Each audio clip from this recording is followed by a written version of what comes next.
welcome to Mrs B's Arts and Crafts. I'd like to share with you today some work that's been sent in to me from one of my little mini bee crafters. Lily, who's in Wales, has sent me pictures of her working on my flower. And here's her finished product. Doesn't it look amazing? Well done, Lily. And I think Charlene, who's her mum, has also had a go too. And here's her one.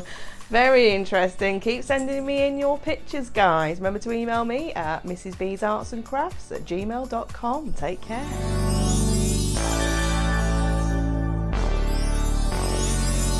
Hey, welcome to Mrs B's Arts and Crafts. This episode we're going to be making a flying bird kite.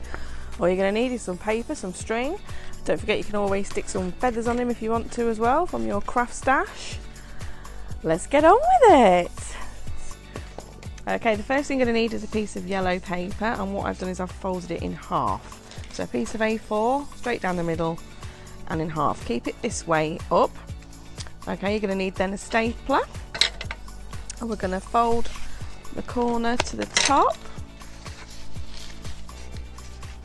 and staple it there like that.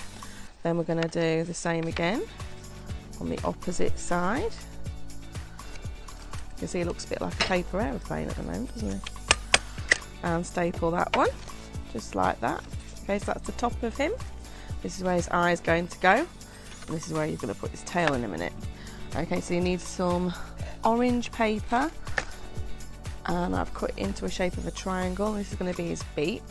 Now you can either glue this in or you can staple it. I've decided to staple it just because it makes it more secure. Okay, so his beak is there, so just put the staple in like that. Okay, then you're going to need a pen. You're going to draw his eyes on. We'll put one this side. If you've got a googly eye, you can always stick a googly eye on as well. And then the other one on the side. Do one on both sides, doesn't matter then which way around your bird is. Okay, so there's his eye.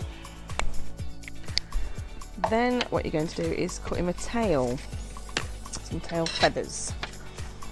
So just in a feathery leaf shape. And cut 3 of those out, put it under there so it can blow away.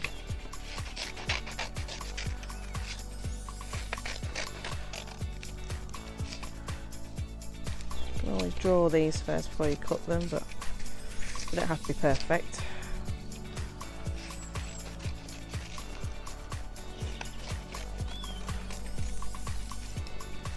Okay, put that to one side.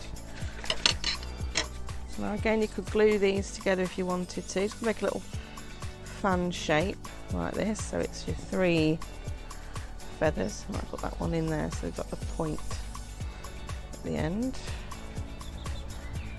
I'm going to staple these together, and then I'll staple them as well to him. Oh, didn't work, did it? Put that in there like that, that's it. And then you want to put it in the back of your bird. You can hide the first staple. Just make sure you feather it out a little bit so he looks like he's got a nice tail, and staple that one. And all 3 should be in. If not, you can always put another one in. There you go. Right, so all these 3 are in there now. And then what you're going to need to do is put a hole in him for the kite bit. Now if you haven't got one of these, like I say, you can use a hole punch, or you can use a piece of plasticine or blue tack and use the pencil method, which we've used a few times before. Just do a hole just behind the staple below his wings, and then you're going to need a piece of string or a piece of ribbon or anything that you've got that you can fly him on, and just tie a loop here. Do it as tight as you can because you don't want him to fly away and take off on his own. You want to keep hold of him. Okay, now depending how long you want the string, depends how high you want him to fly, and if you do use quite a lot of string, you could always tie the other end to a lollipop stick because real kites, when you buy them, have the end with the string on. Okay, and then you can just wrap it round your stick like that, and then as you fly him, you can have him going so high, and then you can just unravel it by spinning it so he can take off and go a bit higher. Okay, so here he is, all finished and ready to fly. Hope you have a nice time flying your birds, and send me your pictures into mrsbsartsandcrafts@gmail.com, and I'll happily share them on my next video. Take care.